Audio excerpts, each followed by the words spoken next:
Colleagues, it's 3:30 and I see quorum and I see the minister has arrived and Minister Goodale will be here with us for an hour along with his colleagues, and I'm assuming he has an opening statement, and I'll leave him to introduce the people that are with him.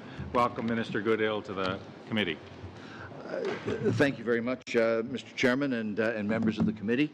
It's nice to be back with you once again, dealing again with another piece of very important legislation having to do with the security and the public safety of Canadians, and that is Bill C-83, legislation that would amend the Corrections and Conditional Release Act.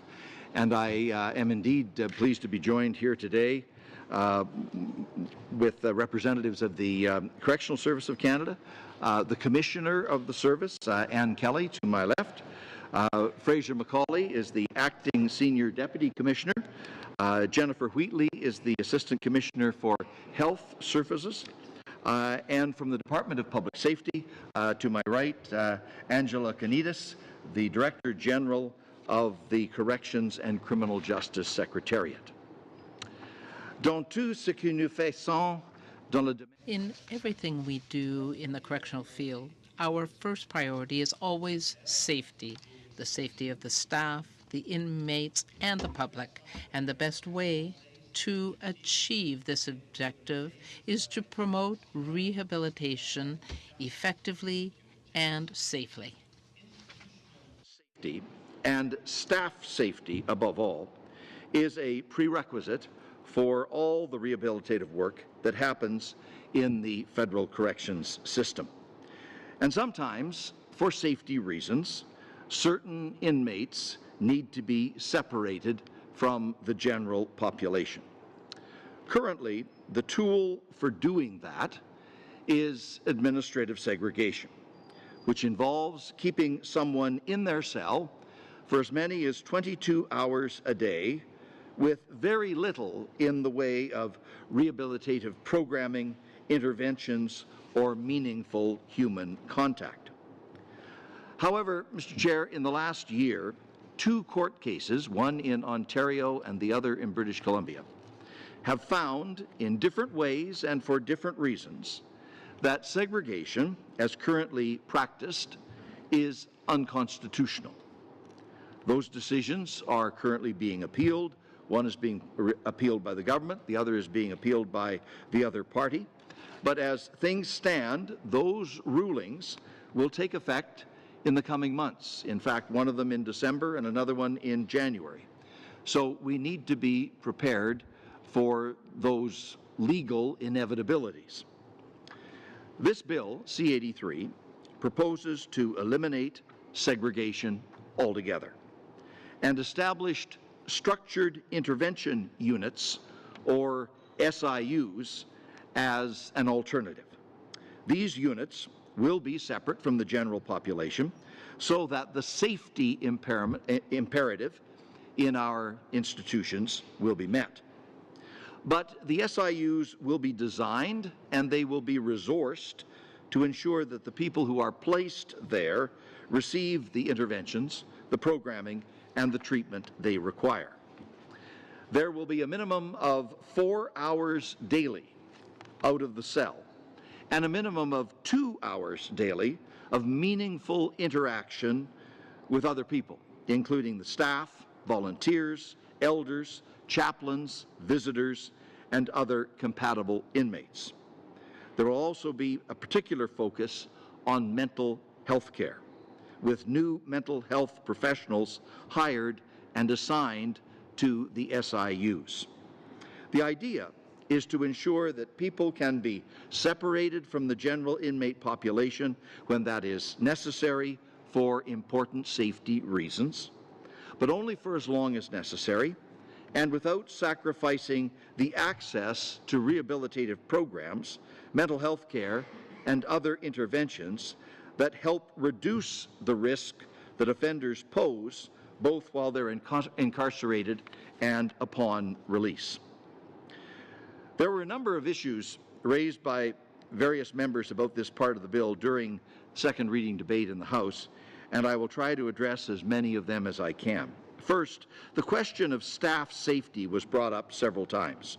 So I will underscore again that the safety of correctional personnel is absolutely priority number one. Employees, including correctional officers, parole officers, program staff, healthcare providers, and others, do a very important, difficult job in challenging circumstances. But only when they are safe is it possible for the Correctional Service to achieve its mandate, which is carrying out sentences and rehabilitating offenders. Under this legislation, C-83, institutions will retain the ability to separate offenders who pose a safety risk from the general population. And within SIUs, incompatible inmates will never be mixed together. In other words, the new system will not increase the safety risk to correctional staff in any way.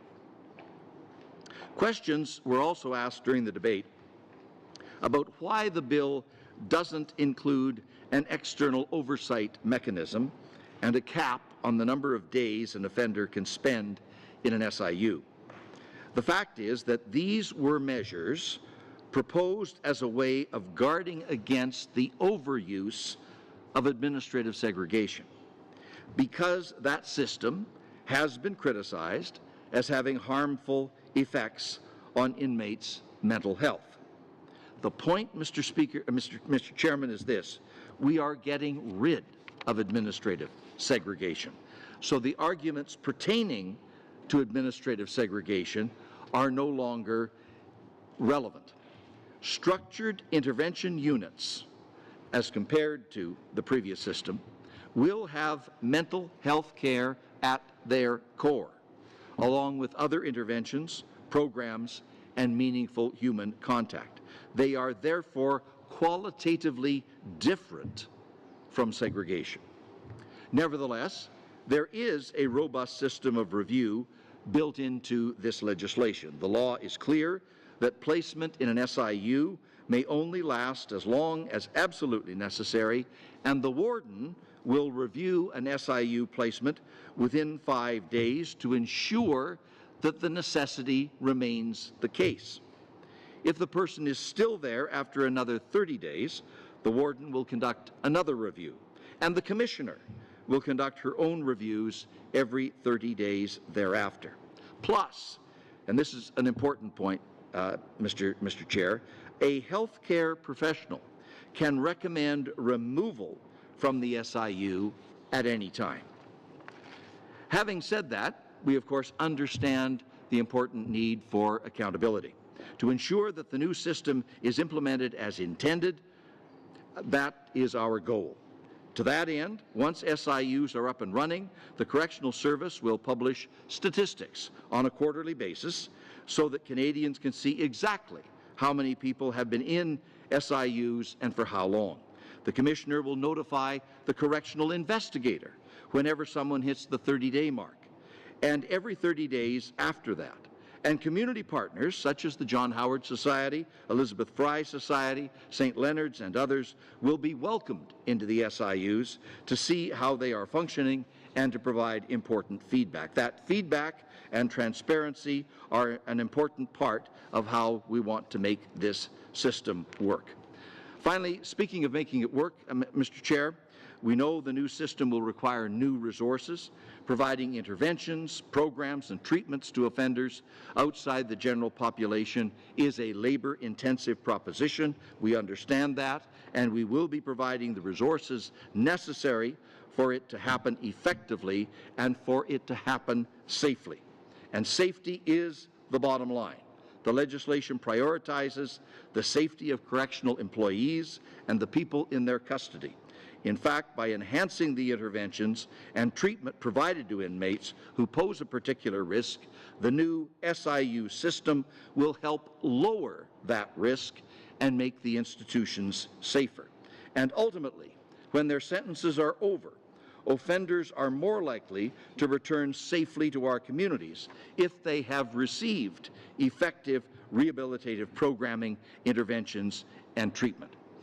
Mr. Chair, I've only dealt with that one aspect of the bill, which is the largest aspect of the bill, the SIUs. There are several other components to this legislation. I would be happy to answer questions about those other components. I just make the point they're all in aid of the same objective: to run a system that is safe and secure, and to run a system that is ultimately successful in rehabilitation, so that in future we will have fewer offenders, fewer victims, and safer communities. Thank you, Minister Goodale. And before I call on colleagues for questions, I just note that we are studying C-83, and occasionally colleagues, when they have a minister present, seem to have an enthusiasm for questions that are possibly of limited relevance to the actual study. I just suggest that the chair be humored by some tie-in to the actual bill itself, C-83. So with that, Monsieur Picard. Thank you. Merci, Monsieur le Ministre. Thank you, Minister. It's a pleasure to have you here, and I'm just going to give you a moment so that you can hear the interpretation. Thank you to you and your team for being here this afternoon. I want to deal right away with the issue of the structured intervention units. I had the pleasure with a colleague to visit some of our institutions, and from what I saw, administrative segregation was a type of punishment for a major misconduct, and people were placed in solitary confinement. And the whole situation is much more complex than one would first think, because some people ask to be placed in solitary confinement, and there are different consequences in different cases. Between the new unit you put together compared to what we have now, in terms of differences, impact, and what kind of changes that brings? Thank you, Mr. Picard. I think the two names in themselves are indicative. On the one hand, you have administrative segregation, where the focus, obviously, in the title is on separation and the important issue of security. With a structured intervention unit, the security emphasis is not lost, but what is added in is the notion of intervention. The way the existing system of administrative segregation works, even though the correctional system will try very hard to continue with interventions and treatment programs and outside visitations and so forth, the way administrative segregation is structured, it's just very difficult to accomplish anything but the segregation. Under the new approach, there will be separated facilities, so that or units within facilities that will accomplish the purpose of getting people apart when that is necessary to maintain safety and security. But they will be designed in such a way, physically designed in such a way, and resourced in such a way that the interventions will continue. And by definition, the people who are likely to be in a segregated or a structured intervention unit, the people who are likely to be in there are the ones who probably need the greatest attention and treatment and the need for those external interventions. So it's a bit counterproductive when you just put them into a segregated area and are not able to continue the interventions. What we're trying here is to maintain all of the dimensions of security that are necessary, but to make sure that the structure and design and resourcing, and as I indicated, we'll be hiring additional mental health professionals, among others. The whole point is to continue the treatment, the interventions, the attention and programming that they need to reduce the risk that they pose. Il y a 2 ans à peu près, cette question. About 2 years ago, this issue came up, and one of the major points that was raised was the number of days that offenders spent in administrative segregation. In this bill, we have provisions that indicate that offenders in the SIUs have a limited number of days. So how does that resolve the problem of the duration? I think the reason that someone may be placed in an SIU meets the needs that the former system was hopefully intended to meet. But with more intervention and support by professionals, how will we be able to reduce the number of days that someone actually spends in an SIU? Person's time there, according to the law, will be as short as possible.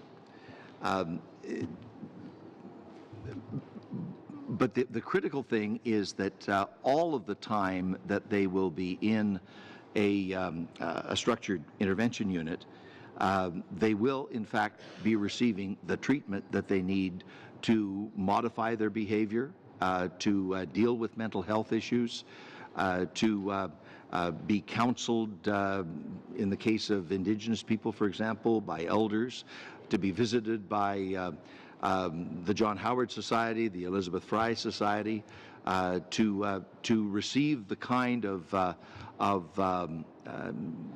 intervention and attention that will reduce the risk that they pose and make it more likely that they can be successfully returned to the general population. The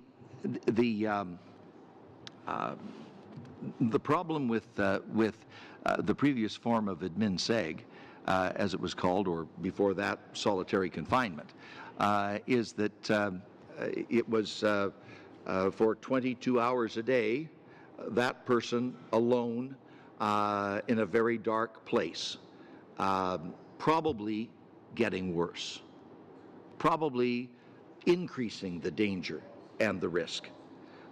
So the objective here is to create that different environment that will allow treatment and other interventions to continue, so that their mental health and their other difficulties will be reduced, and they will become less of a risk, both inside the institution when they return to the general population, and outside the institution when they are eventually released. The focus is on treatment and attention.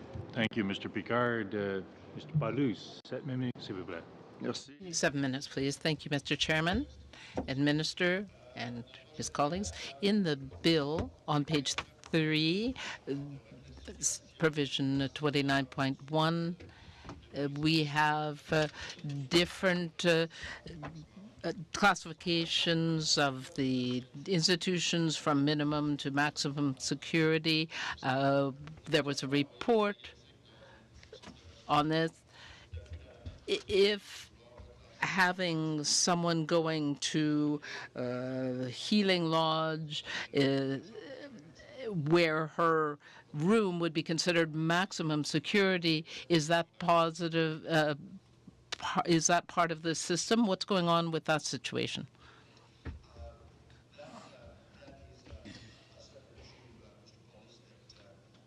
Pertain directly to Bill C-83, but let me say that, as you know, some weeks ago, I asked the Commissioner to examine the circumstances around a particular transfer, and beyond that particular case, to also examine the transfer policy in general, to determine whether or not, number one, had the policy been properly applied? Number two, does the policy need to be changed? Toward the end of last week, the Commissioner completed her work and provided me with a report I have that report under very careful consideration now, and I expect to be in a position very, very soon to offer a response to the findings and the advice that I have received from the Commissioner. And as soon as I'm in a position to do that, Mr. Bullis, I will make my comments public. Merci. On l'attend ça impatiemment. Thank you. That's quite impressive. Thank you. Another aspect of the bill deals with body scans. As far as we understand, body scanners will be used for offenders. Do you intend to apply this to all visitors who come to the institutions? Because this will have a major impact on drugs coming into the institutions. And so do you expect it to be used for everyone coming in?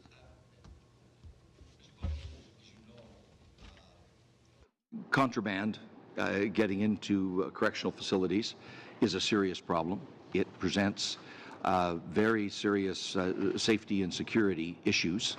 And the Correctional Service of Canada has various techniques now for trying to intercept contraband, which is against the law and needs to be stopped from coming into the institutions. The one basic technique that the Correctional Service has at the moment to employ is searches, including strip searches and invasive searches. The introduction of body scanners will allow the same or perhaps even an increased level of security in a less intrusive manner. And the use of these scanners, I notice, is being extended to a number of provincial correctional institutions across our country.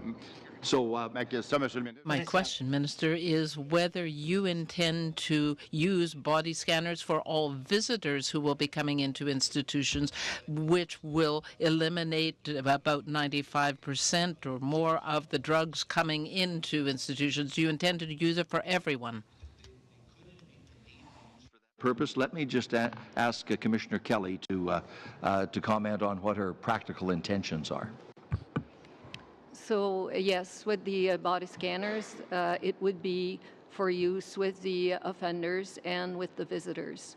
And it would be used the same as with, for example, other methods right now that we used at entrances. If there is, for example, a hit, then we do a threat risk assessment. Merci. Donc, si on utilise les body... Thank you. Okay, so if the body scanner is used for everyone, then illegal drugs won't be coming in, and so we won't have the same problems as we do right now with the unions and so on. Because if we don't have the drugs, then we won't need the syringes and the problems that go with them. So we won't need to give syringes to offenders. To make these institutions as safe and secure as they can possibly be for the people who work there, for the people who visit there on occasion, and for the people who are in custody there. And all of these measures are intended to enhance public safety. Merci. Vous avez parlé tantôt, vous avez mentionné... Thank you. You mentioned that the administration segregation units were dark. But what I saw when I visited the institutions was that they were just the same as other cells. And of course, there were certain rules that applied, but they had windows, they had television. People tend to think of the whole as being some dark place, but in my speech and in my dialogue with the parliamentary secretary, I said, what is the difference? Because if you brought in medical and other professional interventions into the administrative segregation system, then it's the same thing, because the cells are very much the same. So I'm just trying to to understand the difference.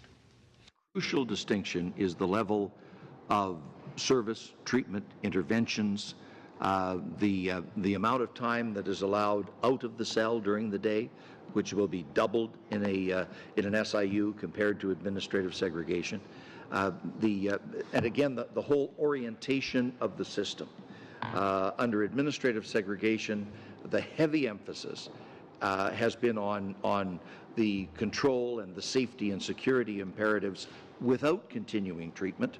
In a structured intervention unit, the security features are maintained, but the objective is to ensure that the treatment and the interventions and the programming will continue and perhaps even be enhanced, particularly with respect to mental health, to make sure that the individual actually gets less dangerous and not more dangerous. Thank you, Mr. Palouse. Monsieur Dubé, 7 minutes, s'il vous plaît. Well, thank you. 7 minutes. I just want to touch on this issue of independent review. You'll recall in the 90s when Justice Arbour commented on the situation, her notion was around this fact that essentially power was being taken away to a certain extent from the courts because of the abuse and misuse of solitary confinement. Her assessment, and she would probably not like me paraphrasing, but I'll do my best, was that essentially the courts were being to a certain extent impeded on because the nature of the punishment was changing through the way that solitary confinement was being used at the time. And from what we've seen with these court decisions, arguably that hasn't changed. So she called for judicial oversight. In C-83, there is this notion that with the commissioner, and I say this of course with all due respect, and the institution head, the warden essentially, will be reviewing, and then that's sort of satisfactory. But my issue is even the Ontario decision, which didn't go as far as the BC decision, says that the person who is reviewing shouldn't be in any way influenced in the circle of influence or reporting to the person who made the decision. So if the commissioner is designated an area and designating an inmate, and then the warden is then the one who is reviewing every, 5 days or so, does that not contravene what the judge's assessment was about the circle of influence that can prevent this review from being truly independent? Mr. Dubé, I hear your point, but I think your question assumes that the system being examined is the same system under C-83 as the one that exists today. And our objective is to change that system fundamentally so that it's no longer in any way, shape, or form administrative segregation. It is a new approach that focuses on intervention, treatment, and programming that does not have the dark aspects that Justice Arbour was rightly concerned about. But ultimately, in the technical briefing, we were told that the current cells that are used for solitary could be converted into SIUs. Senator Pate has said this is essentially solitary confinement under another name, and others have said similar things. And I just want to, the John Howard Society said there's nothing in Bill C-83 that specifically limits the placement of people with mental health issues in these structured intervention units. And the concern I have there, Minister, and I was wondering if you could respond to this, is in his report last week, the corrections investigator talked about the staffing issues with psychiatric services in our corrections facilities. And when you go back to the purpose of an SIU in the bill is defined as providing an appropriate living environment for an inmate who cannot be maintained in the mainstream inmate population for security or other reasons. What's to prevent other reasons from becoming a staffing issue when there's not appropriate? I mean, it's great to have language in the bill that talks about mental health officials, but if the resources or experts, practitioners, pardon me, what's to prevent the person from being placed there because there just isn't the resources to handle someone? Because that's what we're seeing currently with solitary confinement. Well, I'll ask Commissioner Kelly to comment on this as well, but that you are absolutely right to say an SIU system cannot be run on the same resources and human resources and financial resources Minister, with respect, that's not what I'm saying, because the issue, part of the reason now why we see the abuse of solitary confinement is because of the lack of resources to properly. That's why we see overrepresentation of people with mental health issues. No, that's being my put point. in solitary. That's my point. You So need, how will that change then? you need more staff. You But need that's more the staff. situation currently as well, correct? When we change this system, and it will change gradually over time, the commitment that goes along with it is to increased resources, both human resources and financial resources, to make sure that we can change the orientation of the system. If it's going to run just like admin seg, well, that is not our intention. That's not what we want to accomplish. We want to add the mental health professionals, add the upgraded and improved programming, so that the people who are there are actually getting the interventions and the programming and the treatment that will change their behavior, reduce the risk, and make them ultimately healthier citizens. Minister, just But if your point is it takes a budget allocation too, you're right. which is currently the case at any rate, and certainly we have a fundamental disagreement on whether this is actually a change beyond a cosmetic one. But I do have a question about the cap on the number of days. This is, as Mr. Picard said, something that's been brought up by the UN. And in fact, I'm just curious if you can explain why in Bill C-56 there was a prescribed cap. Mind you, we can debate, as we did at the time, that it was not, that the mechanisms in place should that cap be surpassed were insufficient. But beyond that, the cap was still there in writing, much closer to what the UN has called for, to respect human rights and dignity, essentially. I'm just wondering why there's no cap beyond this, the 5-day and then 30-day review, which is, doesn't prescribe a limit on the amount of time that a prisoner can be in solitary.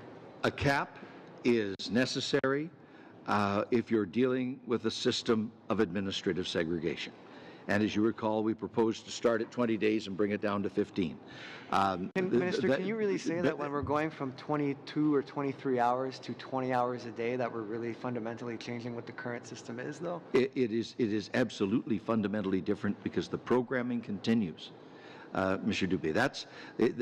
This is not tinkering around the fringes of administrative segregation. But without any independent review or mechanism, should there be abuses, it's basically all internally happening. And I say this with all due respect to the capabilities of those conducting those reviews, but ultimately if there's no one there to respond with any power of law to any abuses that might take place, then we're right back at square one with the current status quo.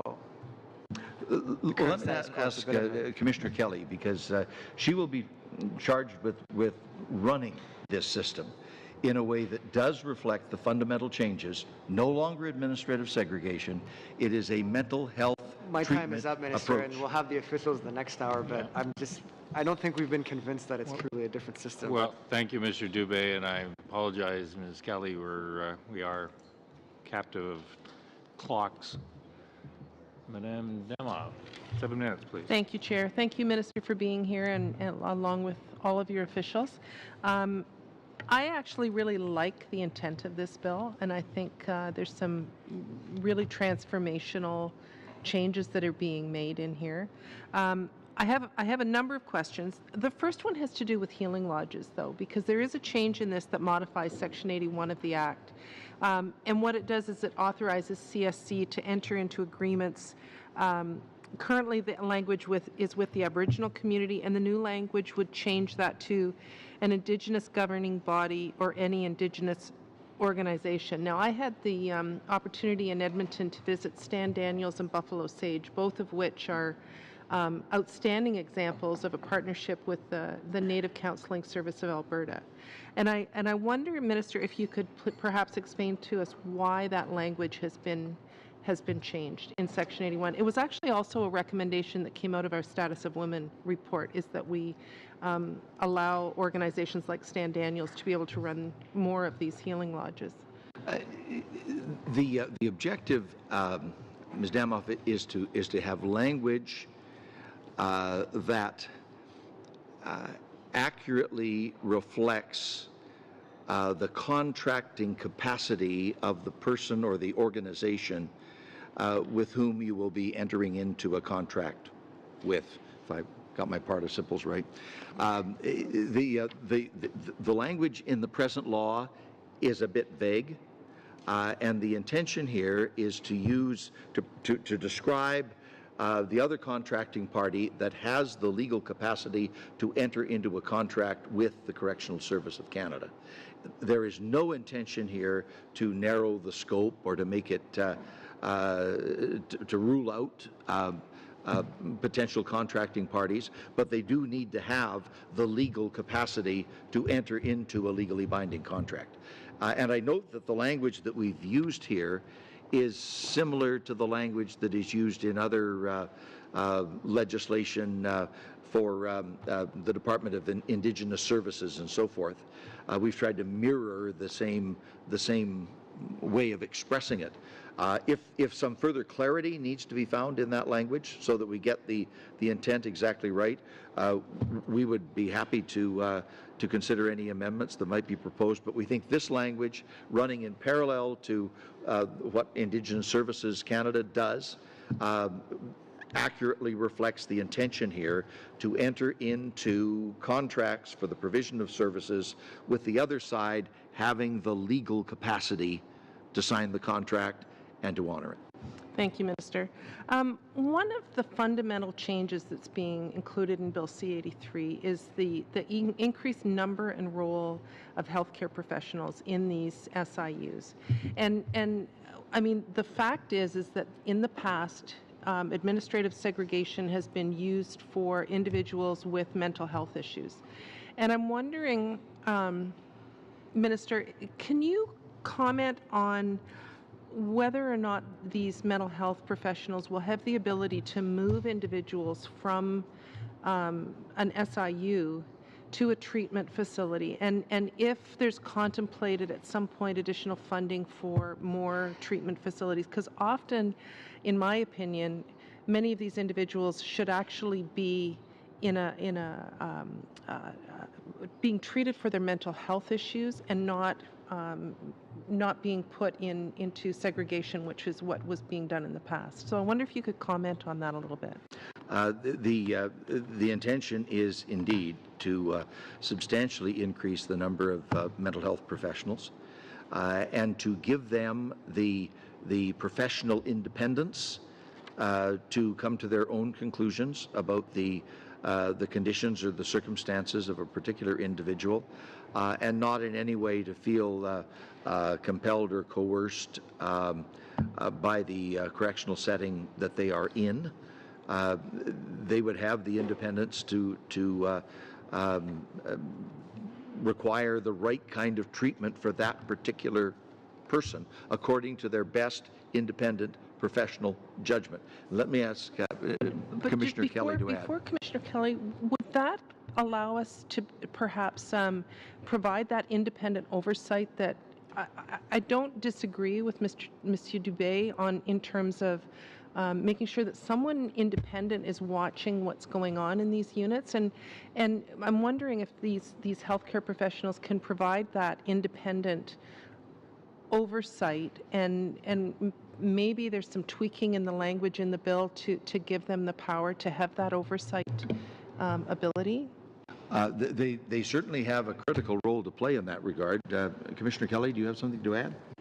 Yes, so in the bill what it says is, first of all, there's going to be a daily visit by a healthcare professional, and that healthcare professional can actually recommend to the institutional head that conditions of confinement be modified, or even recommend removal from the SIU if there are, if the SIU is aggravating their mental health condition.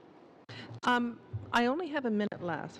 When I visited Stony Mountain Prison, they have units that, I don't remember the term they used for them, but there were 4 units, and they were basically people who needed to be segregated from the general population for whatever reason, but the 4 individuals or 6 individuals, whatever they may be, could interact with each other.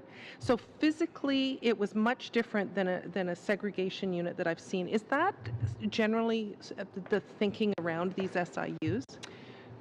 Yes. So Right now, current segregation, the offenders are not able to associate. With the structured intervention units, what's going to happen, if there are certain offenders that can associate, they're not incompatibles, then they will be able to do so, and we will be able to offer programming to those offenders, to a group of offenders, which is different from administrative segregation. Thank you, Ms. Damoff. Mr. Motts, 5 minutes, please. Thank you, Chair, and thank you, Minister, for being here.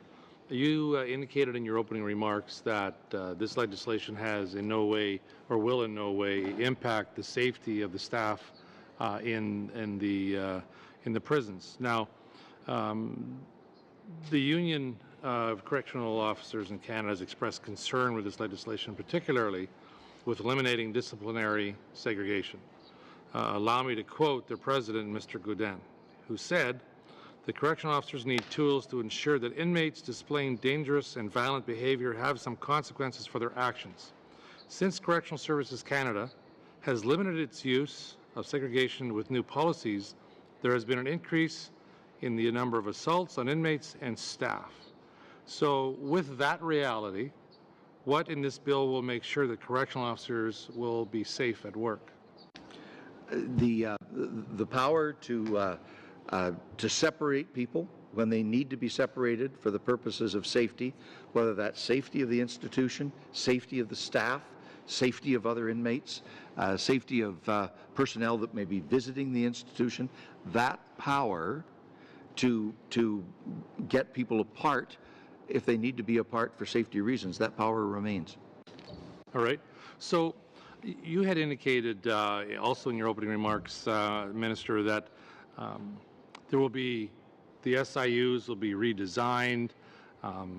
So I'd like to know, like, what renovations will be required to change the current units to what you are envisioning with this particular legislation. Explain, help me understand the additional staffing requirements that you have identified as requiring there, and how, what's the cost? I look at this legislation and I see no reference to what it'll actually cost to play this out. So what sort of costs are associated to the renovations required, the change in structure, and the additional staff requirements to make this a reality? The finances to allow the implementation of Bill C-83 will be forthcoming through the appropriate budget allocations and estimates. I just make the point that one doesn't wade into the detail of that until you actually have the legislative authority to do it. You've made that point yourself, Mr. Mott, so I take that point. When we have the legislative authority, we will then come forward with the budgetary allocations to implement this plan. In terms of the physical structures, that will vary from institution to institution. But let me just ask Commissioner Kelly. No, we have her in the second hour, and so I'll reserve those questions to her. Thank you, Minister. So again, there's been indication just about the costing. There's been indications that some of the institutions don't have the infrastructure required to get them up to standard to even meet the requirements for body scanners. And so I'm just curious to know. I know you say you're going to implement, the budget requirements for this, and you'll announce that in due course. But it's going to be substantial, in my estimation, to bring them up to standard. I got one more question for you in regards to the term "meaningful human contact." Now, that is not defined in legislation, and like in many other pieces of legislation that this government has introduced, the devil's always in the details. And, what does that actually mean? Like, I have no idea what that means. I don't know whether I'm getting meaningful human contact. I mean, we don't know. Without definition, it's difficult. Don't tempt me, Mr. Mott. Yes, I'm sure you have. And I guess, the other side of that is, so without it being defined, is there a possibility that without some clear ability to address what those requirements might be, that the vague terminology is going to create an environment where there could be vexatious grievances by inmates because they're not getting meaningful human contact? Well, in the language that's used in C-83 is intended to refer generally to social interaction and psychological stimulation that is conducive to mental health and rehabilitation. And that is what, by definition, is lacking in administrative segregation. For 22 out of 24 hours a day, a person is alone. We intend to change that substantially. And that may be programming staff from the outside. It could be elders. It could be various kinds of counselors. It could be mental health professionals. A whole range of people who, and it could indeed from time to time be other compatible inmates. The whole point is to try to change the course of behavior of these individuals so that they pose less of a risk to themselves and less of a risk to others and to society generally. But isn't that... Thank you, Mr. Mott. I was just getting going. I know. Yeah. Well, it's Ms. DeBruzen's 5 minutes, and she's never had to question whether she's had meaningful human contact. Right. Yeah. I'm going to leave that. So I was reading through the two cases, the Ontario case and the BC case, before today. And one of the things that really struck me, and actually also the Ashley Smith inquiry recommendations, was really about how we provide services to inmates who are mentally ill.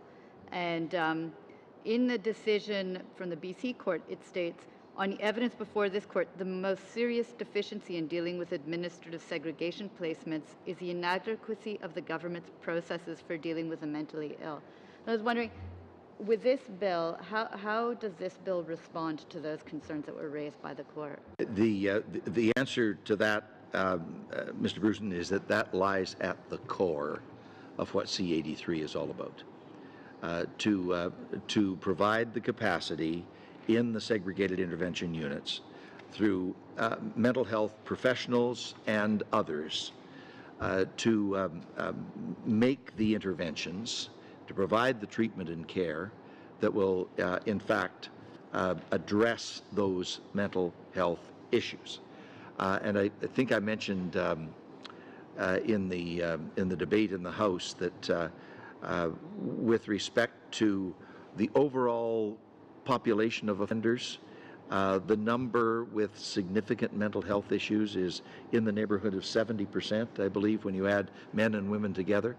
The number for women is much higher. The number for men is a little bit lower, but mental health difficulties are involved with the vast majority of offenders.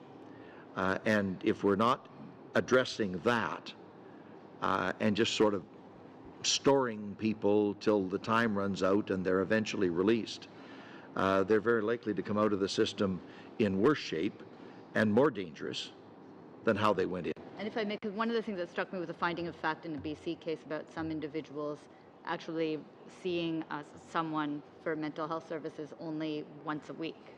And so I believe there's a change on that in this bill that would require more. As Commissioner Kelly mentioned, in these units, there would be a visit by a health professional once per day.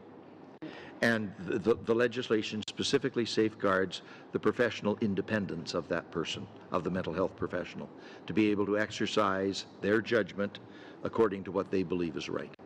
One of the other things I was looking at was the Truth and Reconciliation calls to action, and one of them, number 36, calls upon, well, I'm abbreviating it, but the federal government to work with Aboriginal communities to provide culturally relevant services to inmates on issues such as substance abuse, family and domestic violence, and overcoming the experience of having been sexually abused. And when I was looking, and there was a finding in the BC case that there was a Section 15 violation for Indigenous peoples. I only have just under 2 minutes, but I was wondering if you can let me know how this bill might address the call to action and that finding? It does so in several ways. Also, beyond the legislation, there are the financial commitments made in the last two budgets that provide more resources for dealing with Indigenous-based programming within federal institutions. But we are, by this legislation, essentially enshrining in law the GLADU principle.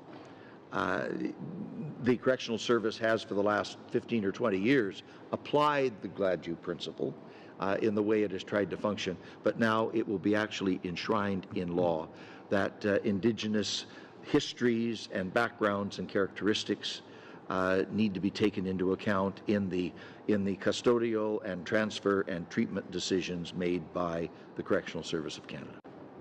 And I was looking at Section 80, I believe, of this new bill states, oh sorry, I've got two mics going, I'm leaning over, sorry about that. Without limiting the generality of Section 76, the service shall provide programs designed particularly to address the needs of Indigenous offenders. Maybe if you could tell me a little bit about what was the thought behind that.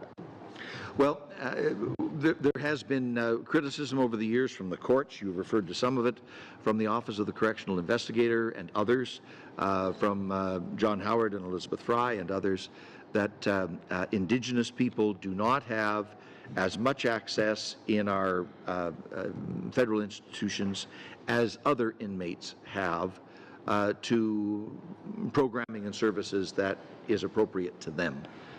And by the legislation and by the budget commitments that we are making, we are trying to address that issue. And if you may recall that is a mandate that was given to both the Minister of Justice and to myself in our mandate letters from the Prime Minister. We were also told to implement the findings of the coroner's inquest from Ashley Smith. This legislation takes some important steps forward in doing that.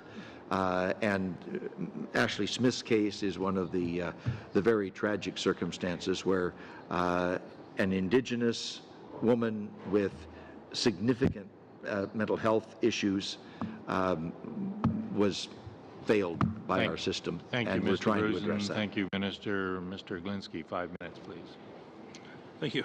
Thank you, Mr. Minister, for being out here today. And my first question was, you mentioned during your input earlier about the healthcare professional independent decision. Now, if a healthcare official visits an inmate once a day and that prisoner is being watched for 20 hours a day and 4 hours where under the new act he can or she can move around, and you're saying the healthcare professional has the ability to say that that person should be released or removed from that portion of the jail. Is there an appeal or a method under the new act where the institutional head or the commissioner may say, no, we do not think it's safe in the interest of the guards, the other prisoners, or even the inmate itself? Because we're going to be dealing with a professional person that might be seeing that person for half an hour a day versus the guards and the institution that are watching that person for 23 and a half hours a day. And I wonder, is there a mechanism for the head or the commissioner to object to that? Commissioner Kelly can explain the exact process here, but my understanding of how this would work is if the healthcare professional thinks there's something fundamentally wrong here, that this person is in a circumstance where their conditions are making them worse, not better, then the healthcare professional can give that very emphatic advice to the administrators of the institution, and they have the ability to then act on the advice. And can you just elaborate on this? So yes, the healthcare professional can make a recommendation to the institutional head. I think your concern is what if the institutional head doesn't follow that advice? Obviously, if the healthcare professional feels strongly that the conditions of confinement should be changed or an offender should be removed from the SIU, they would, in all likelihood, consult with the region through health services, and then it would get to our Assistant Commissioner of Health Services, and it would be dealt with. Okay. As well, patient advocates that are going to be part of this new model as well to help the inmate navigate through the healthcare system, better know his or her rights, and then what it does is they are better engaged in their health treatment. And that was specifically one of the recommendations that came out of the Ashley Smith inquest. All right, but you haven't really clarified the one thing I was saying. Is there some protectionism in there for the institution itself to argue their case versus the medical profession? That's what I'm concerned about, the safety of our public employees working in institutions. Yes, absolutely, because the healthcare professional is making a recommendation to the institutional head. The institutional head has all of the information at his or her disposal and then can balance the risks and make a decision. Okay, thank you. You mentioned the healthcare professional is independent, and this person probably is not being treated properly in the institution and has to be removed under the recommendations of the healthcare professional, and mental health falls under provincial medical legislation. Are there portions in the Act where the provinces will be compensated if you have to move this person from an institution to a mental health facility? Well, if need be, the offender, we do have treatment centers. And if the offender needs to be in a treatment center to get the proper care, that's where the offender would be transferred. Okay, so you have facilities within the correctional institution to deal with severe mental conditions and violent mental prisoners? Like, for example, the Regional Psychiatric Center in Saskatoon, which deals with the Prairie region. Okay, thank you. We're going to have to leave it there. Mr. Glinsky, Mr. Spengman, final 5 minutes, please. Mr. Chair, thank you. Mr. Goodale, good to be with you and to have your senior leadership from corrections, your team with you as well. I think there is a fundamental difference in vision that you've achieved. I'd like to commend you for the leadership for bringing this bill forward. And I think, to me, what you said early on captured it. When we put somebody into administrative segregation for any length of time, they are, and I think your words were probably getting worse. Right, so we're achieving outcomes that the correctional system isn't aimed to achieve. If we put somebody through it, they come out at the other end in a worse condition. That is not where we want to be. And to get back to some of the costing questions that my colleague Mr. Motz puts in front of you, can you talk briefly about the economic opportunity or the benefit that's inherent in the proposal? In other words, when we have somebody who leaves the correctional system integrated in a much better way, both in terms of mental health and potentially through programming other skill sets as well. When she or he returns to the community, what are the economic expectations? What are the expectations for that person's ability to integrate and resume normal life, so to speak? It all depends on the individual, of course, Mr. Spengman. But the point is, if we don't make appropriate efforts at treatment, rehabilitation, and ultimately reintegration, people will come out of correctional facilities no better or perhaps worse than when they went in, and that will increase the danger to the public. Our whole goal here is to be successful at the treatment and at the rehabilitation, so that this person will not offend again. There won't be any more victims from this particular individual, and our communities will be safer. And when you have fewer offenders in future, fewer victims, and safer communities, your costs go down. It's a difficult thing to quantify, but the investment in treatment, intervention, and mental health care, considering the huge proportion of that population that requires mental health care, that is an investment up front that is bound to save dollars down the road. Thank you very much. I think that captures where I was trying to get at. I mean, administrative segregation would have created a risk of stigma within the correctional system as it was, as it's currently framed, as it was previously applied. To what extent do you think there is a residual stigma attached to SIUs? In other words, somebody who's going through an SIU under the proposed bill, would there be less stigma as far as their peer population is concerned? And if so, how would that, what forms would that take? Mr. Spingman, I'm going to have to defer to Commissioner Kelly here. She has 30 years of experience in this system and understands the impacts very well. And I would ask her if she could comment on that issue. When someone comes out of an SIU, how likely are they to be able to reintegrate back into the general population in an effective way?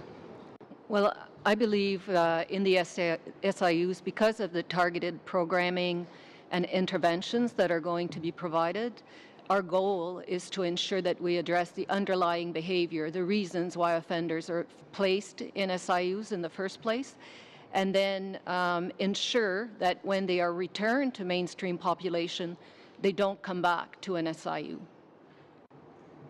Thank you very much. Minister, we look to our allies often in areas of, in matters of public safety, particularly the Five Eyes, Australia, New Zealand, the UK, the US, others. How do we line up with this new proposal in terms of how other countries are managing their correction systems?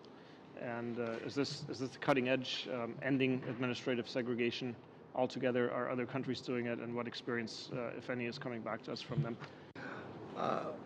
Well, I think of what we proposed in Bill C-56 as a way to reform administrative segregation. And I recall the Office of the Correctional Investigator described that legislation as probably putting Canada in the vanguard of the world in terms of a progressive approach. This legislation now goes further.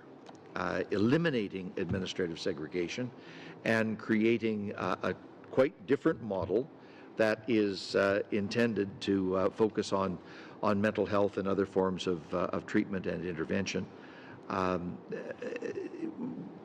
Obviously, we have to be successful in developing the new structures. We have to be successful in providing the new budgets and in the implementation of the plan as it would be phased in over a number of years. But I think this has the potential to put Canada way ahead of virtually all of our contemporaries in the way we manage our correctional system. Thank you, Mr. Spiegelman. And before I suspend, I want to thank the Minister for his attendance here today and anticipate that he will be back here fairly shortly on something else entirely. So. Mr. Chairman, let me just thank all members of the committee for their conscientious attention to the subject matter. This is a topic that's difficult, and it takes a lot of careful attention, and I'm grateful on both sides of the table for people dealing with it in a serious way. Yeah, thank you. With that, we'll suspend for a minute or two and re-empanel.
We do have limited time. Get your tea or your coffee or your goodies. And I'm assuming Commissioner Kelly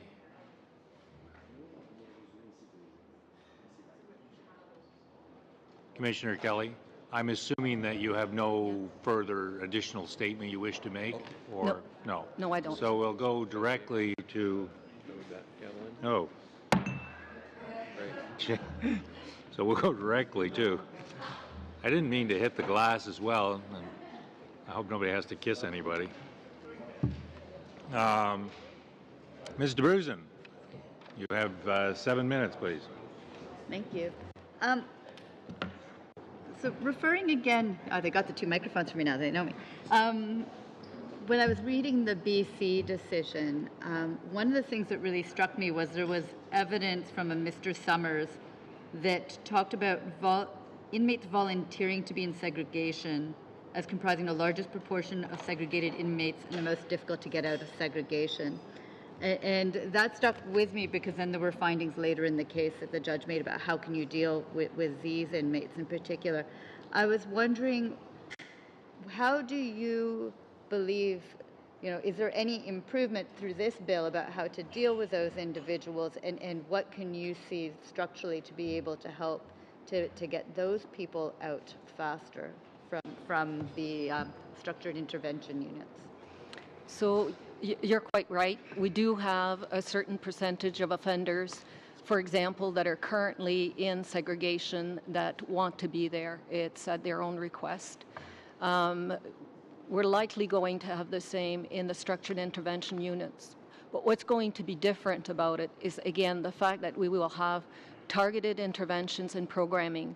There's going to be staff, program staff, parole officers, elders, behavioral counselors that are going to work with those offenders and try to find alternatives for them where they can go back to mainstream population. So I think just the fact that there's going to be interveners working with the offenders is going to make a difference. Okay.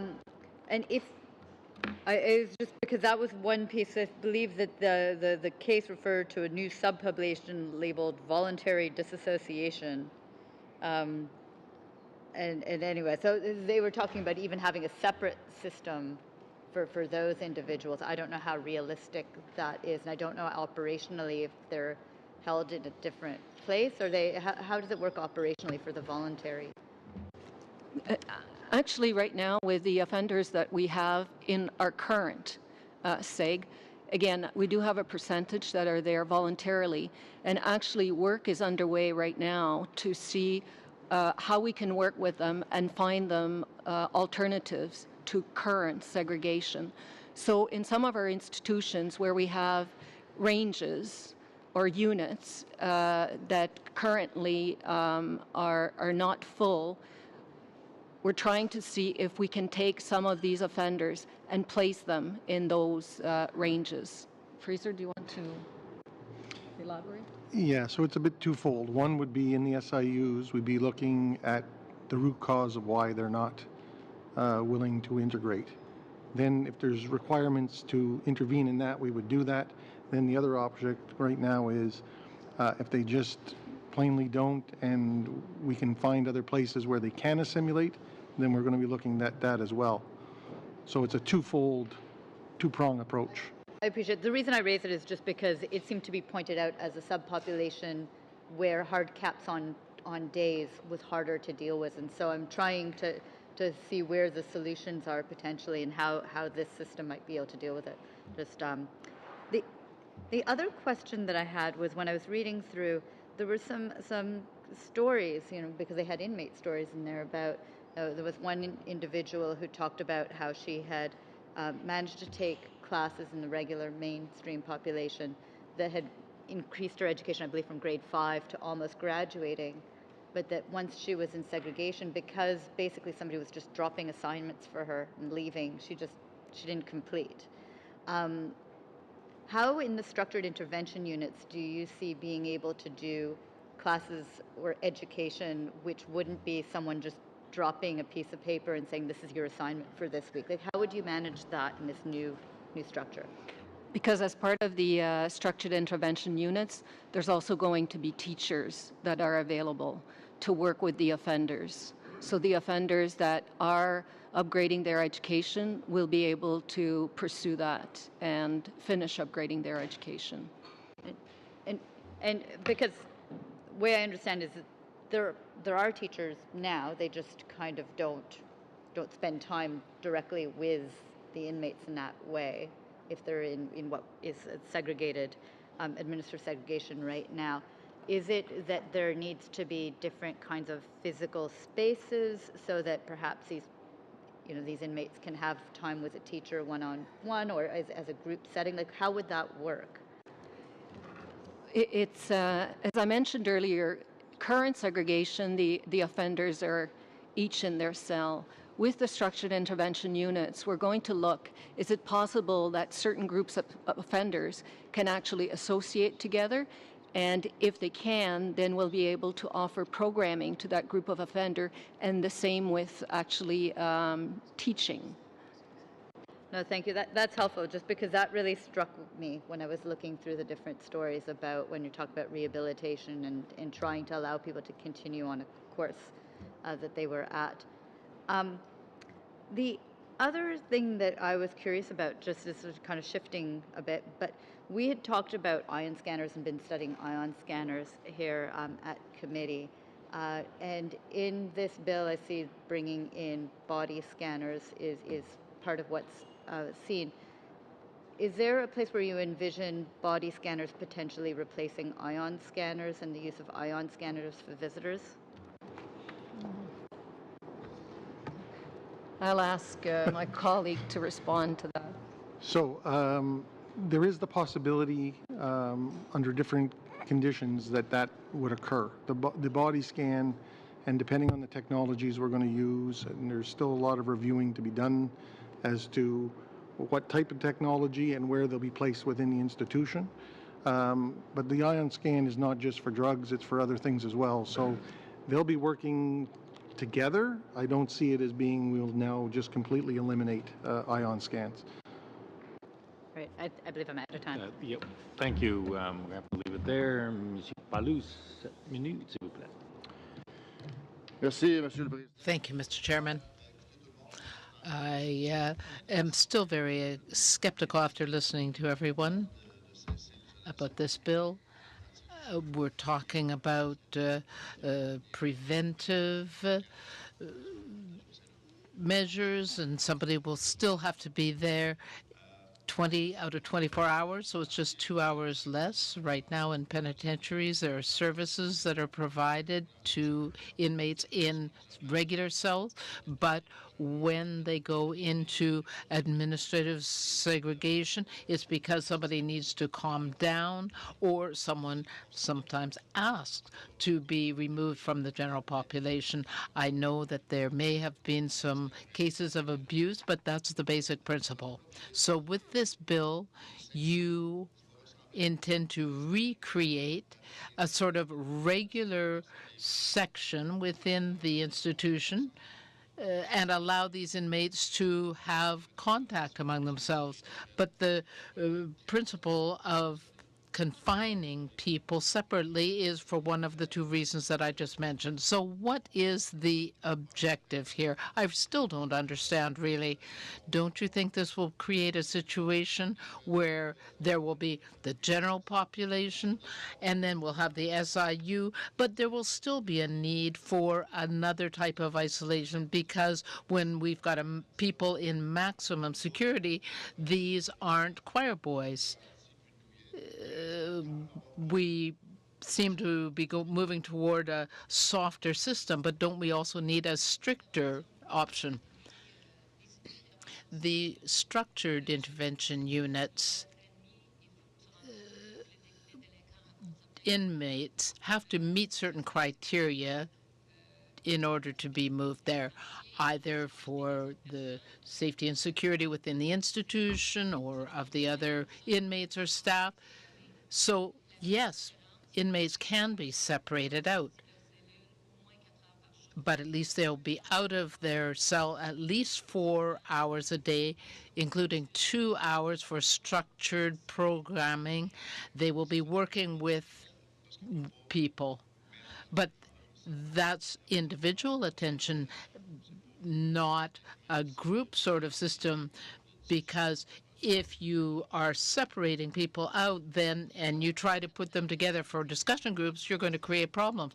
There may be offenders in the SIUs that can be put together, and they can be offered group programming for education, for example. That's possible. But it may also be that some inmates are incompatible, and so there will be individual programming for them.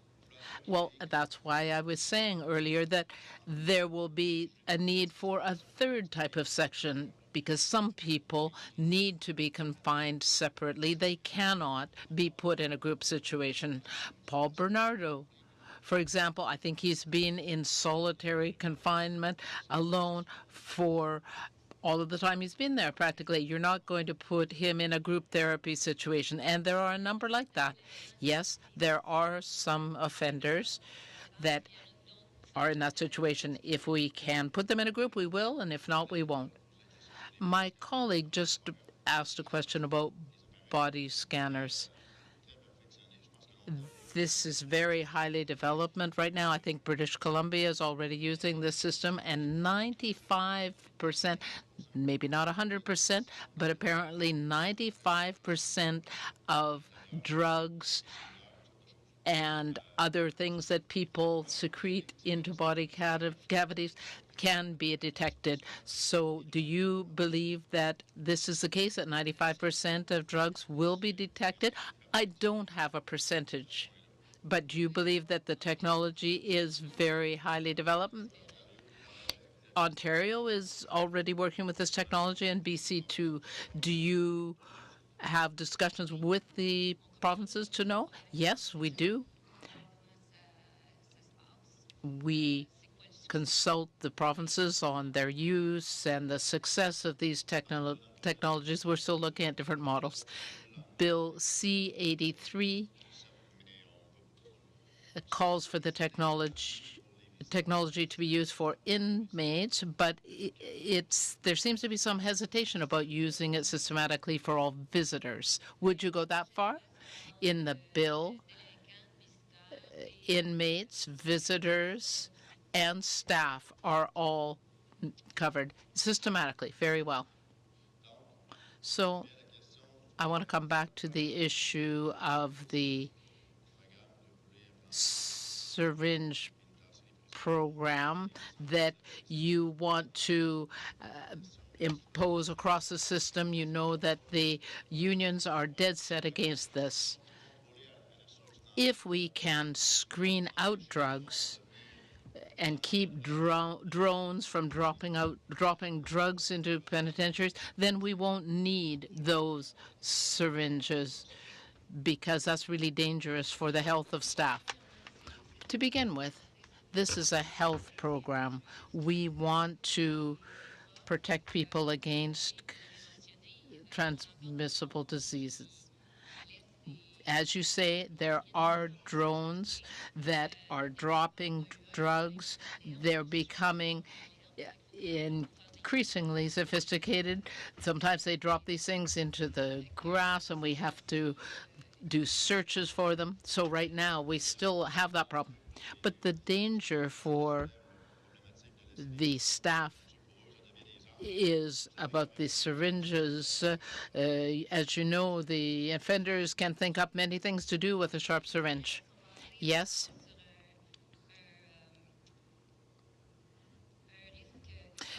The idea is to take into account the threat risk assessment.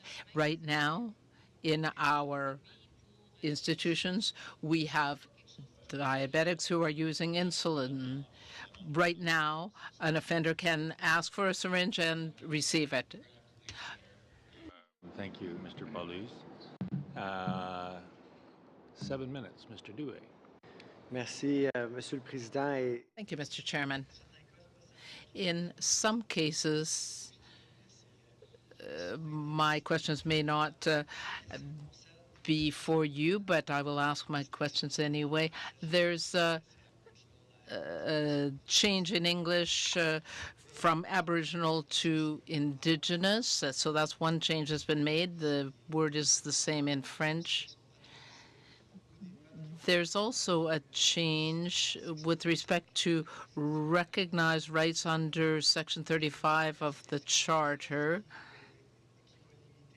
Is this something that will limit the number of Indigenous communities that can be consulted and develop agreements with Corrections Canada? Is this something you are working on with the appropriate departments? No. It will not prevent agreements from being reached with Aboriginal communities. It's really the contracts with the Indigenous governing bodies that will be changed. The next question I had deals with the December deadline that has been raised a number of times over the past few weeks by the minister. I tend to be a bit cynical about whether we can actually reach the end of the process by then to have royal assent in time. Is there a plan to deal with the possibility that the legislation may not be passed in time? Well, we will certainly be monitoring the court cases and the timetable very carefully, and we will have a backup plan. Right now, you are counting on the bill being adopted in time. Do you already have a plan? Because it may not get through in time. Right now, we have sought an extension from the court to delay the implementation or the coming into force of the decisions, seeking an extension for that.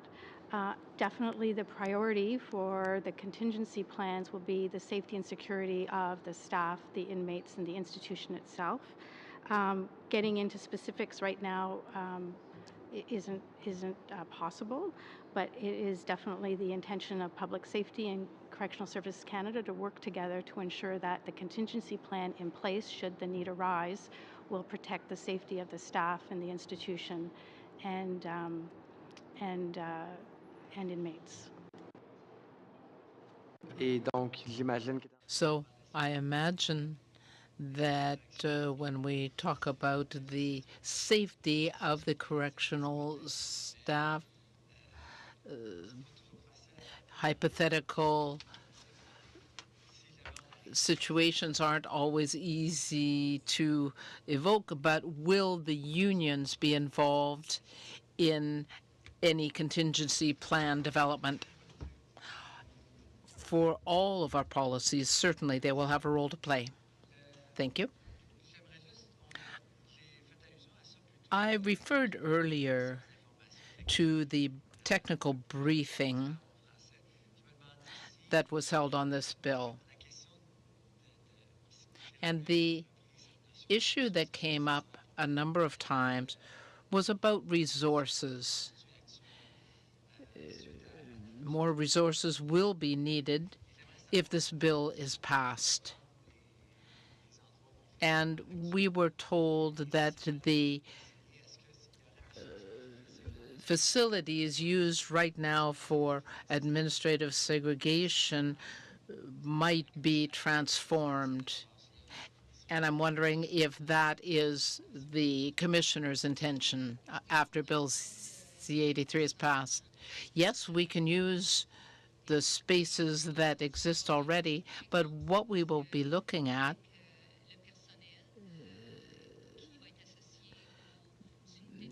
given that the SIUs will have different staffing, is whether this will be the best way. We have some wording here that is different in English and French. In English, the bill refers to people leaving the structured intervention unit. As soon as possible. Puis en français, on garde en place le plus tôt. And in French, it says as soon as possible. I'm wondering why the wording in English was changed. I think this would have to be someone from the department to answer it. Appropriate that the witnesses venture an opinion at this point. Parfait.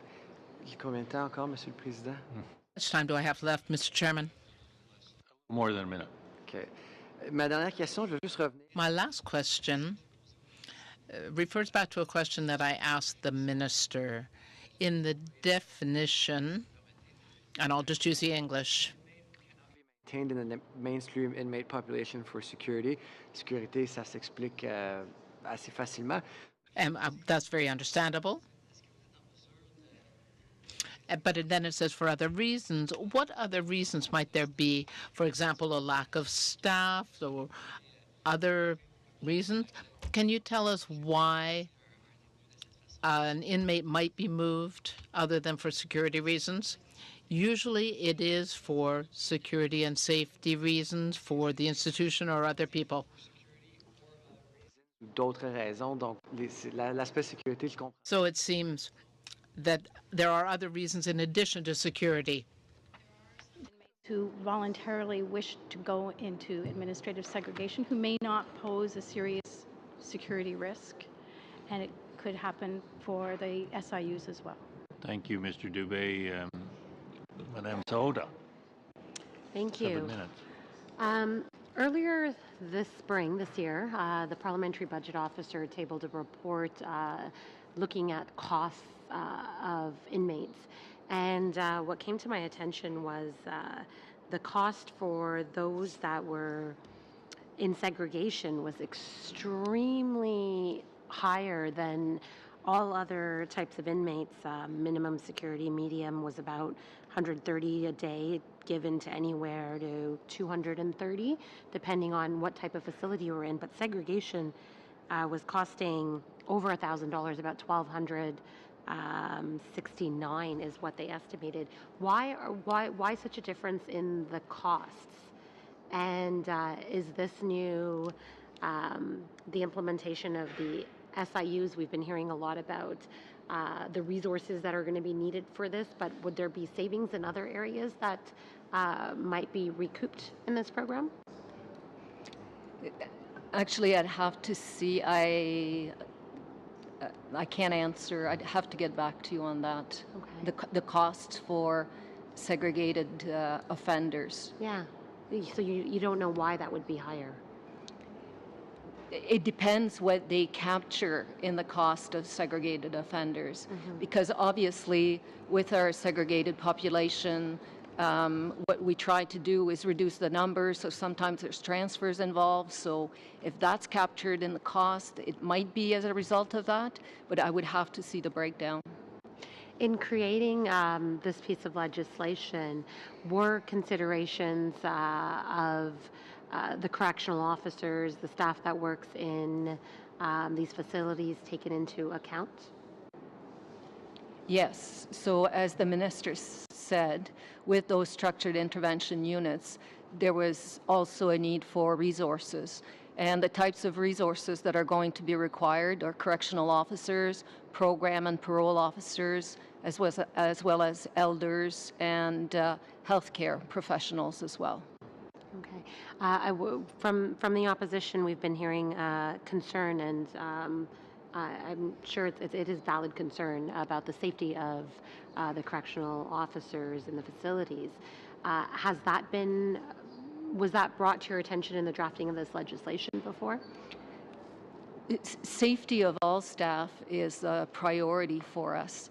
And with the structured intervention units, again, because the offenders are going to get targeted programming and interventions, we believe that actually it's going to create safer environments because we're going to be able to get to the underlying behaviors that actually prompted their admission to the structured intervention units. We also believe that by having these interventions and the programming, that offenders will be less likely to return to a structured intervention unit.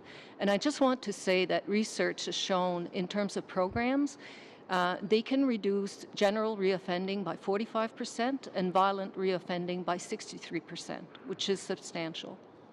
That's excellent. We heard the minister say that just storing inmates until the time is up and then releasing them is not effective. And so this is interesting too, that even the safety of the officers that are working within the facilities could improve perhaps in this situation. And the hours that were chosen in the legislation, the 4 hours a day, what was the reasoning behind that time frame? Because right now they're entitled to 2 hours.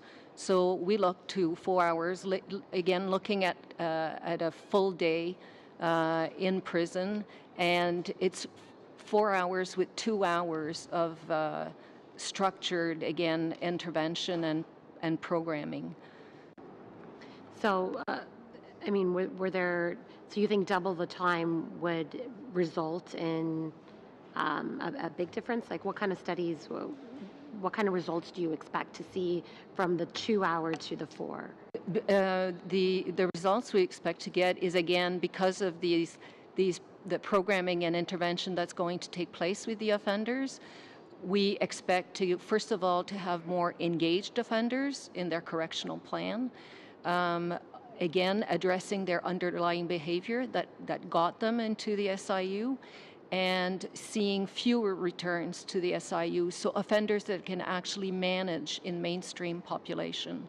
So we do expect better outcomes, and ultimately better public safety.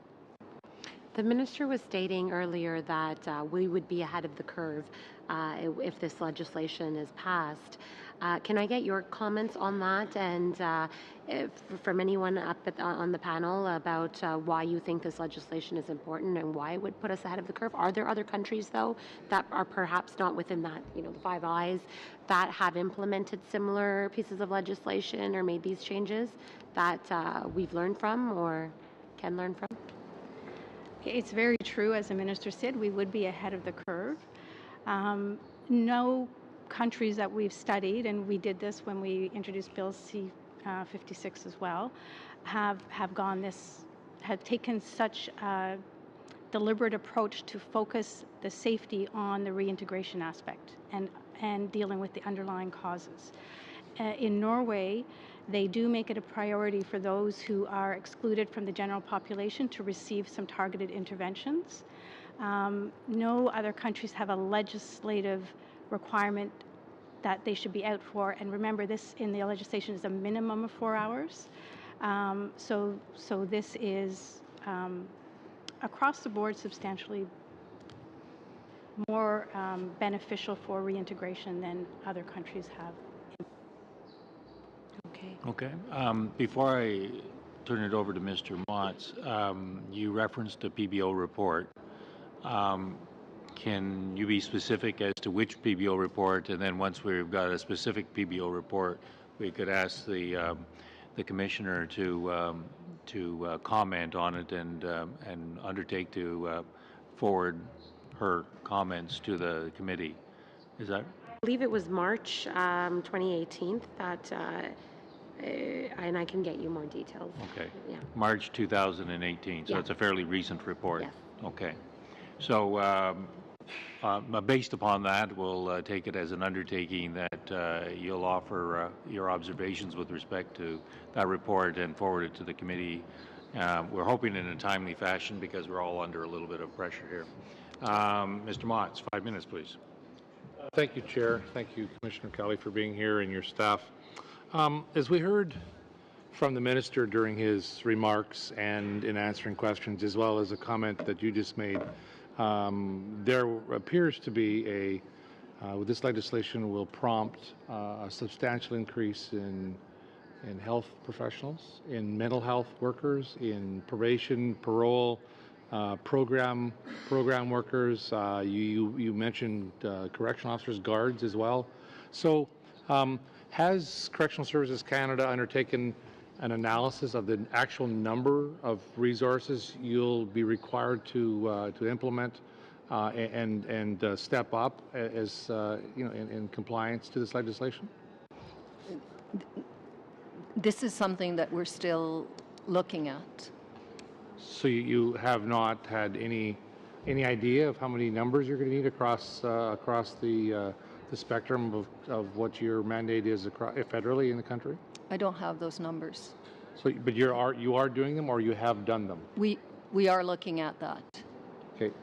You had a comment? Just sort of echo what the minister had said, that as the legislation goes through the formal process with the House of Commons and the Senate, we will be continuing to monitor how that works and undertaking our continuing efforts to identify the full human resource needs, capital needs, and that will then come out through the budget process. Well, fair enough, but I mean, at this stage, it would be reasonable for an organization of your size, with the potential of this, looming for you, that you would undertake to have staffing analysis done. Which you say you are in the works of doing. Has anyone from the government, from the current government, asked for a cost analysis of the staffing implications of this to date? Every time we look at different policy changes, we take a broad look at all the implications. So definitely that would have been done, but not in a position to start putting numbers forth. Okay, so you haven't started putting any numbers toward the cost of this bill yet. Okay, so are you able to provide the committee a list of the parts of the bill that you are looking at that have cost implications and their impacts? I'll have to get back to you on that one. Okay. Particular parts of the bill costed out per se. Well, okay, so the bill will have cost implications, and there's a number of different items or sections within the bill and clauses within the bill that will have specifically large budget implications. So what I'm asking is if you can provide a list of those parts of the bill that have costing implications, and if you can provide that to us, if you can do that, we're going to need that as we go through the amendments of this bill. That would be critical if you could. Capability of the commission? Well, at this point, I mean, the bill talks about the fact that, there's going to be healthcare professionals. So as Angela said, there's going to be resources that are required. The minister said that. And this is, again, something that's been undertaken. I'm not asking for a dollar amount, because obviously the minister said that hasn't been done. That's part of a process that will be coming depending on the impacts of this legislation and what is passed and what isn't. But obviously, as a department, you know what is and what isn't going to be part of, the implications for you to study, and that's all I'm asking is, so what, in your estimation as correctional services, do you see that having a financial impact, and to get that back to us, to the committee, is my request, if you could. I don't quite understand what is being asked here, because you're saying you don't want a dollar amount, but... There are sections in this legislation, okay. So if you could stop the clock for a second. Don't worry about your clock. If there's sections in this bill that will have financial implications, all I'm asking for is for the department, or for the correctional services, to say, here's the areas of this legislation where we anticipate having to do a cost analysis. They don't have a cost analysis. That's been made clear by them and the minister, but where they think there will be financial implications with the implementation of this bill. Okay, is that understood? Okay. What I would say, yes, I understand, that while a section may have cost implications, we would not be in a position right now to say whether that would be new cost implications or, as any operation has, they will have cost implications, but might be Okay. covered under current operational. Well, that So it leads would me to the next probably- question then about, so that's staffing I talked about. Now, we heard from the minister that there are significant redesign and renovation requirements specific to this legislation as well. You know your infrastructure inventory across the country. How substantial of renovation and redesign are we talking to meet the SIU specifically only? So we have an implementation team.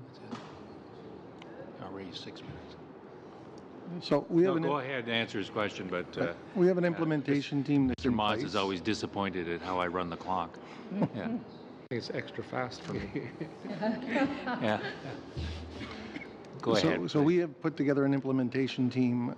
We also have some infrastructure, and I don't believe the minister said substantial. And even from our own perspectives right now, we're trying to work with the numbers and projected numbers as to determine how much intervention space and what types of intervention space we're going to need. So that implementation team is working on those things. Some of our sites, we know we have space that we can deal with issues the way the physical infrastructure is today. Others will require changes. So even if I start talking about the scanners, and there were some discussions about scanners, well, where those are placed within the institution strategically and the type of scanner we're going to use will depend on what we need in the way of infrastructure changes. Thank you, Mr. Motz. Mr. Spiegelman, Chair, 5 minutes, please. Thank you very much. I'd like to go back to the discussion that we had on stigma. Ms. Kelly, as you know, this committee has been extremely invested in the question of mental health. In fact, we did one of our first reports on the mental health of our first responders, which included correctional services. So we looked at it from the other side of the fence. Could you give the committee an appreciation of what is happening within the correctional system from the inmates' perspective on issues of mental health? How open are the discussions? How known is the problem? And how approachable are inmates to solutions like the one that you're putting forward? And I'd like to return ultimately to the question of whether stigma is being created or broken down, but if we can just get your overall appreciation of mental health within the correctional system. So I'll ask Ms. Wheatley, who is the Assistant Commissioner of Health Services, to speak about that. But as you heard from the Minister, in terms of offenders with mental health issues, just based on what's in the DSM, it's about 70% of inmates. But it's 36% of them that, if they were diagnosed, would have a diagnostic with moderate to severe impairment. There's been substantial investment made in mental health. We have, as you know, a continuum of care, which includes primary care, intermediate care, and acute care. So, and I'll turn it over to Ms. Wheatley. So the issue of stigma can be a deeply personal issue for individuals, whether they're incarcerated or not. And certainly we've benefited from following the lead of the Mental Health Commission of Canada and their work to address stigma. So both, I think, for staff and inmates, we've come a long way in addressing stigma. And in our experience, of course, it's very individualized, but most inmates who need treatment are willing to come forth to the health professional and get the treatment they need. And the provisions, I think, in this act that speak about clinical independence and patient-centered care will also help address stigma, because it's going to be very clear to the patient, the inmate, that the role of the health professional is there to help them with their wellness and their treatment. Going back to my exchange with the minister, is it fair then to say that there's a presumption that administrative segregation, to the extent that it does create stigma for any given inmate, would create a more significant or worse stigma than SIU would? Or is it too early to come to that conclusion? Like, if somebody is or was put into administrative segregation within the population of inmates, what does that outcome create for her or him when they go back to the general population in terms of stigma or in terms of mental health consequences of having been put into AS? Well, I think certainly with the SIUs, again, because of the fact that there's going to be programming and interventions provided, that's going to assist the offender, no question about it. Okay, that's helpful. The healthcare professionals, the mental health care professionals that you're going to need to hire under these provisions, who are they? Are they coming in from the outside without any experience of what the correctional system is all about? Do they need to have some familiarity of the mental health dimensions that the system may advertently or inadvertently generate? Or can they be completely fresh from the outside with never having looked at it before? So from a recruitment perspective, it's sort of all of the above. We hire new graduates, we hire staff that have experience in forensic systems, from emergency rooms. So we hire a variety of staff that are interested in working with vulnerable populations. And we have an orientation program for health professionals that responds to fill in their knowledge gaps based on their education and past experience. Okay. That's helpful. Can you make a comment on the continuum of care then going from physical health care, traditional health care as we have it outside of the correctional system, to mental health care in the correctional system, and how an inmate would navigate the services that are available to her or him within the system?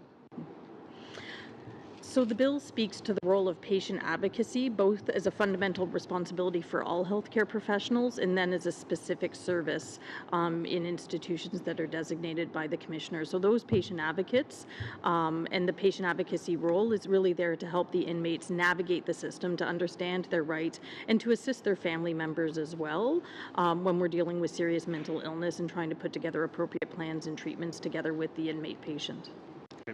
Thank you. Much. Thank you, Mr. Glinsky, 5 minutes, please. Thank you. Again, thank you for the witnesses for being out. On any given day in the federal prisons, what are your average population? It's actually today just a little lower than 14,000 incarcerated and 9,300 under supervision in the community. Okay. Some rough stats that I took on any average given day in Canada, we have approximately 40,147, 40,200 prisoners. So about 36% of them are held in our federal institutions, and about 64% held in our provincial institution, which are usually mean 2 years less a day. Yet the Liberal government is bringing Bill C-83 in, an act to amend the Corrections and Conditional Release Act.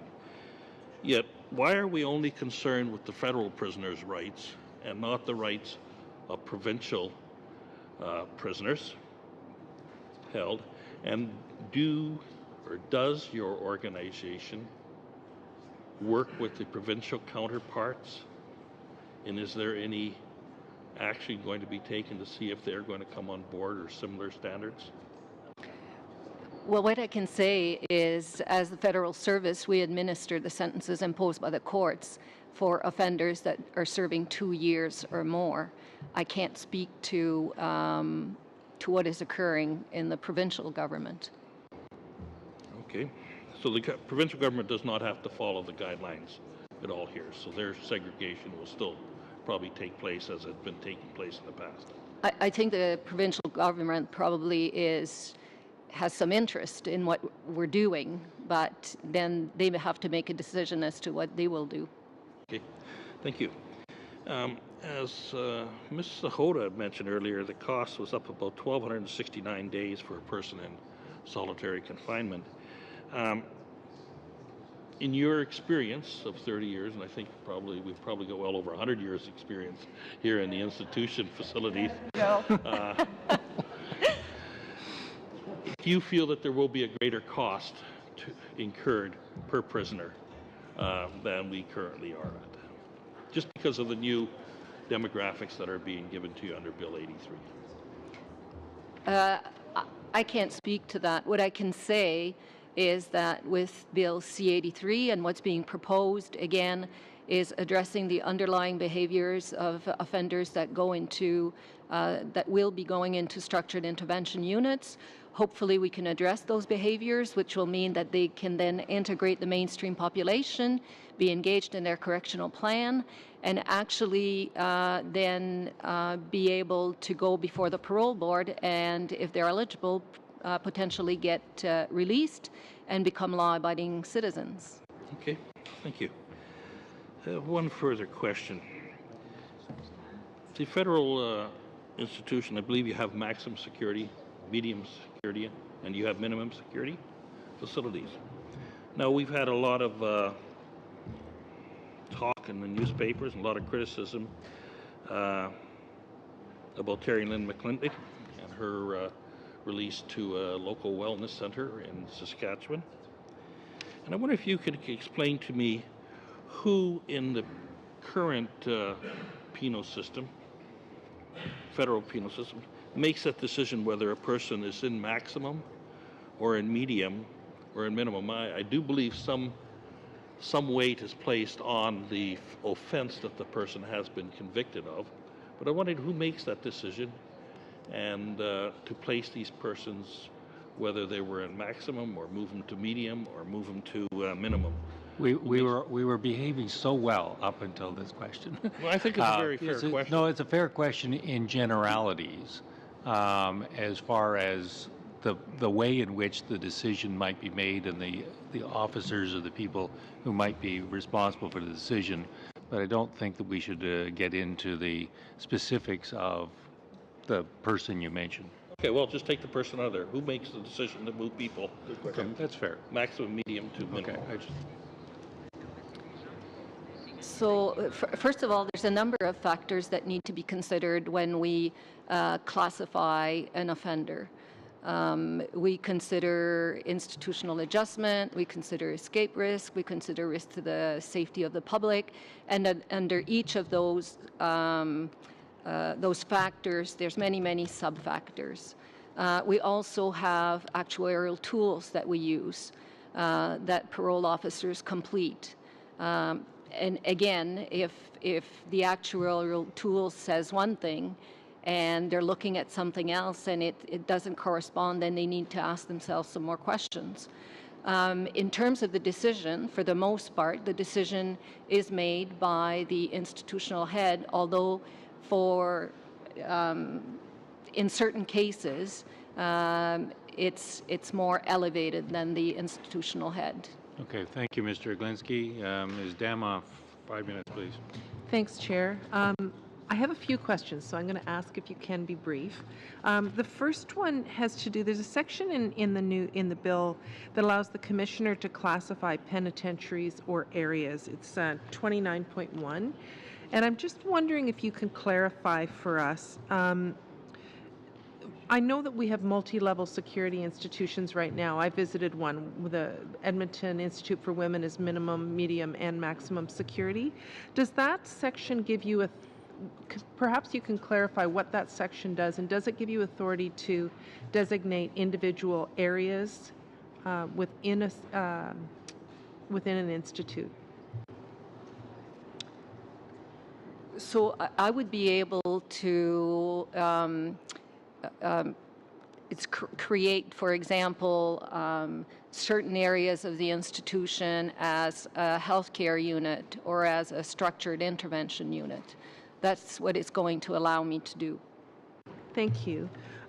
When we were studying Indigenous women and corrections at Status of Women, one of the things that came up a number of times actually was the misuse of Gladue report in corrections. So they're done for the justice for the trial, but when women were actually getting into prisons, they were being used because these women had faced poverty, substance abuse, trauma, that sometimes they were actually being used to increase security classifications, to say that they needed more time in different areas. And I'm wondering, how do we ensure that now that it's going to actually be legislated that you look at them, that those reports are being used in a positive way and not being misused against offenders to actually make it worse for them in prison?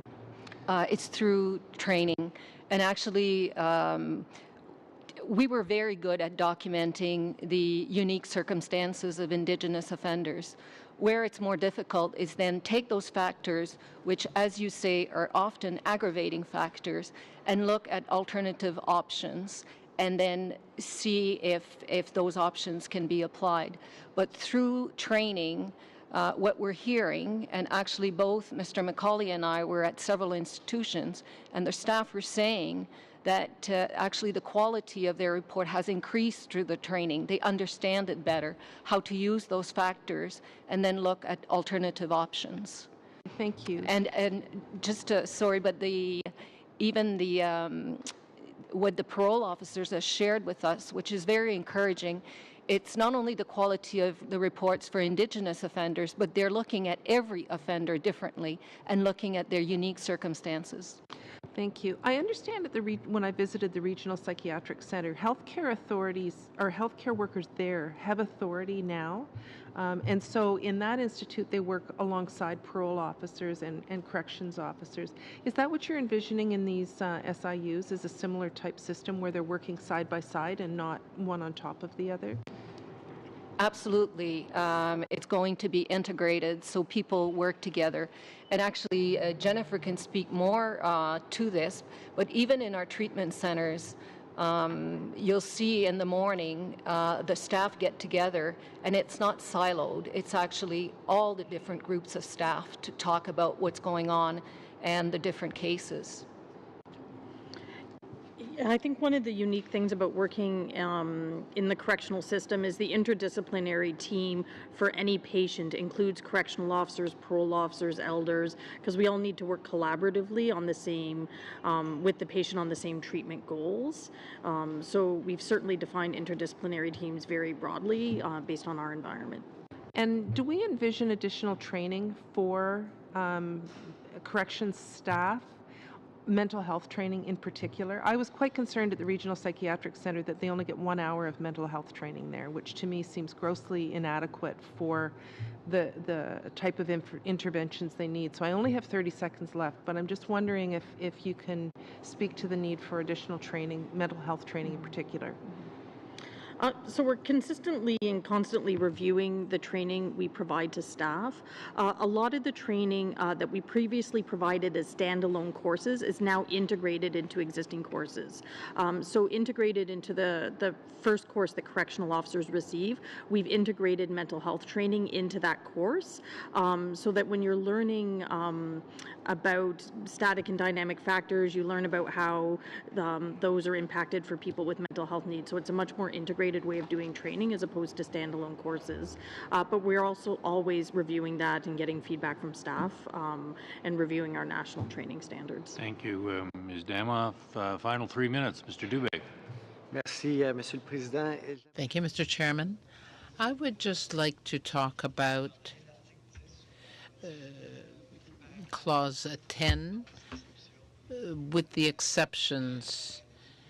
It changes to Section 37, so if an inmate refuses to comply with any of the following provisions, I'm wondering if there are any mechanisms right now or to come if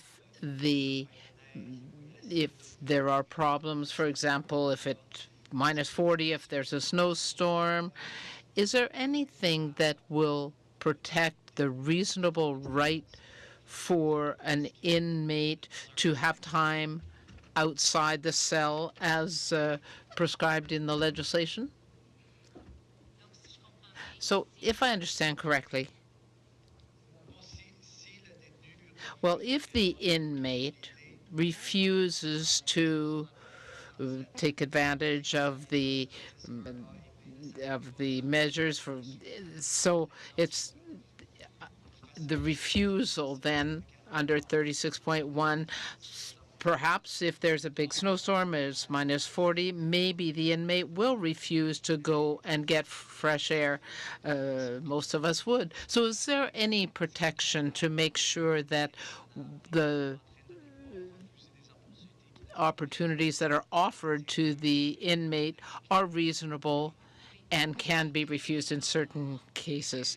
Well, if it is -40 and the inmate finds it too cold to go outside, then There will be an opportunity to get out of the cell and go into a common room, for example.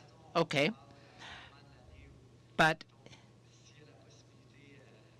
suppose it's raining in the summer. Does it remain up to the warden to decide when the inmate is given the opportunity? Because the inmate shouldn't be punished if we're trying to get away from segregation. We don't want situations where inmates are dissuaded from taking the opportunities that are supposed to be given to them. The inmate can refuse to go outside if it's too cold or hot, etc., but the inmate can still come out of his or her cell. Committee, I wanted to thank Commissioner Kelly and her colleagues for their appearance here today. Colleagues, before I adjourn this meeting, I need a motion to pass the budget for the study on C83. I see Mr. Picard. I see Mr. Glinski is also enthusiastic about this. Any debate? Seeing none, the budget is passed and the meeting is adjourned. Thank you very much.